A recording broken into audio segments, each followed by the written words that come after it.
నిన్నగాక మన ఎలిలిలి అని ప్రపంచ దిగ్గజ సంస్థ $1 బిలియన్ ఇన్వెస్ట్మెంట్ చేసి ప్రపంచానికి మొత్తం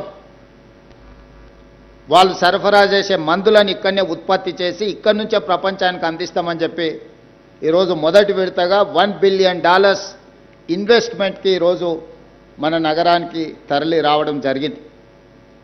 ఇలాంటి చాలా సంస్థలు మేము వచ్చిన తర్వాత global capability centres, data centres, ఇతర సంస్థలు, జీసీసీలు, ఈ దేశంలో వచ్చిన ఫార్చ్యూన్ 500 కంపెనీలకు సంబంధించిన జీసీసీలు ఈ దేశానికి వచ్చిన దాంట్లో 70% ఓన్లీ హైదరాబాద్ నగరానికే తరలి వచ్చినాయి.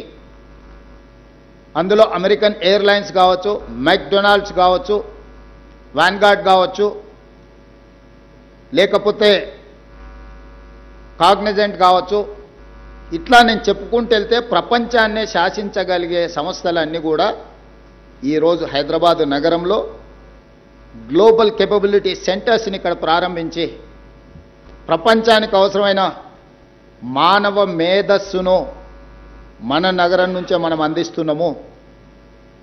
ఇవాళ ఇవన్నీ రావడానికి కారణం ఆనాడు తీసుకున్న ప్రణాళికలు. నేదురుమల్లి జనార్దన్ రెడ్డి గారు ఉన్నప్పుడు పునాది రాయి వేసిన హైటెక్ సిటీ,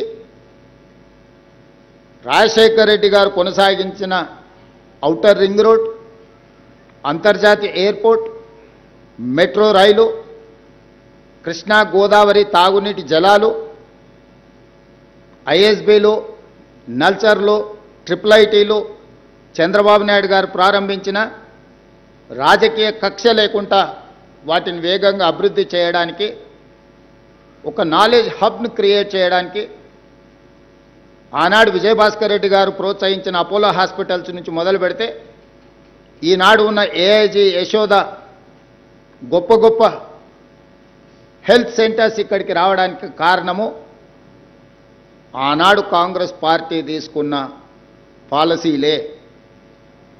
ఇవన్నీ కూడా తెలంగాణ గ్రోత్ ఇంజన్ కింద మారినాయి. ఎందుకు ఆంధ్రప్రదేశ్ విడిపోయినప్పుడు ఆంధ్రప్రదేశ్కు సంబంధించిన ప్రజాప్రతినిధులు హైదరాబాద్ నగరంలో మాకు వాటా కావాల్సిందే, మేము ఇక్కడనే ఉంటాం, ఇక్కడనే తిష్ట వేస్తామని అడగడానికి ప్రధానమైన కారణము అంతర్జాతీయ స్థాయి ప్రమాణాలతో ఆ 10 సంవత్సరాలు కాంగ్రెస్ పార్టీ అభివృద్ధి చేయడమే. అంతర్జాతీయ ఎయిర్పోర్ట్ కావచ్చు, ఔటర్ రింగ్ రోడ్ కావచ్చు, హైటెక్ సిటీ కావచ్చు, ఐటీ ఫార్మా కంపెనీలు కావచ్చు, పేరెన్నికగండిన విద్యా సంస్థలు కావచ్చు, మెట్రో రైలు కావచ్చు, తాగునీటి సమస్య కావచ్చు, నిరంతరాయంగా విద్యుత్తు సరఫరా కావచ్చు. దాదాపుగా ప్రతి సంవత్సరం 1,10,000 మంది ఇంజనీరింగ్ విద్యార్థులను అందించడం వల్ల, ఈ సంస్థలలో పనిచేయడానికి అవసరమైన నైపుణ్యాన్ని అందించడం వల్ల ఉమ్మడి రాష్ట్రంలో అత్యధికంగా ఆదాయం హైదరాబాద్ నగరం అందించడం వల్ల ఈనాడు తెలంగాణ రాష్ట్రానికి నడపడానికి అవసరమైన ఇంధనం 65% ఈ జంట నగరాల నుంచే వస్తుంది. భారతదేశంలో హైయెస్ట్ పర్ క్యాపిటా దేశంలోనే రంగారెడ్డి జిల్లా మొదటి స్థానంలో ఉంది పర్ క్యాపిటాలో. అంటే ఆనాడు కాంగ్రెస్ పార్టీ తీసుకున్న నిర్ణయాలు, అభివృద్ధి కార్యక్రమాలు కాదు, సంక్షేమం, ఆరోగ్యశ్రీ కావచ్చు, రైతు రుణమాఫీ కావచ్చు, సాగునీటి ప్రాజెక్టులు కావచ్చు, ఇట్లాంటి ఏ ప్రాజెక్టులు తీసుకున్నా, ఉచిత కరెంటు కావచ్చు, ప్రతి పథకాన్ని పకడ్బందీగా, ఇందిరమ్మ ఇండ్లు స్కై ఇస్ ద లిమిట్, దళితులకు, గిరిజనులకు, ఆదివాసీలకు 25 లక్షల ఎకరాల అసైన్మెంట్ భూములు, 10 లక్షల ఎకరాల పోడు భూముల పట్టాలు, 2006 అటవీ హక్కుల చట్టాన్ని తీసుకొచ్చి భూమి కోసం, భుక్తి కోసం, విముక్తి కోసం కొట్లాడుతున్న ఆదివాసీలకు భూ యజమానులను చేసి నిజాం సర్కార్ మీద తిరగబడ్డ ఆనాటి రాజుల మీద, రాజ్యాల మీద పోరాటం జరిగిన సర్దార్ సర్వాయి పాపన్న నుంచి మొదలు పెడితే చాకలి ఐలమ్మ వరకు జరిగిన పోరాటాలన్నీ కూడా భూ పోరాటాలే, సాయుధ రైతాంగ పోరాటాలే. వాళ్ళ వారసత్వం కిందకు వచ్చిన నక్సల్బరీ దున్నేవాడికి భూమి అనే నినాదం ఇస్తే ఆ నినాదాన్ని తూచా తప్పకుండా అమలు చేసిన party Congress party. P V Narasimha Rao garu, Shrimati Indira Gandhi గారు అగ్రికల్చర్ సీలింగ్ యాక్ట్ తీసుకొచ్చి జమీందారుల దగ్గర, జాగీర్దారుల దగ్గర, భూస్వాముల దగ్గర ఉన్న లక్షలాది ఎకరాల భూములను ప్రభుత్వం తీసుకొని అసైన్మెంట్ పట్టాల మీద భూములు పంచిపెట్టడం వల్ల ఈరోజు దళితులు, గిరిజనులు గ్రామాలలో తలెత్తుకొని తిరగగలుగుతున్నారు. మేము భూ యజమానులము.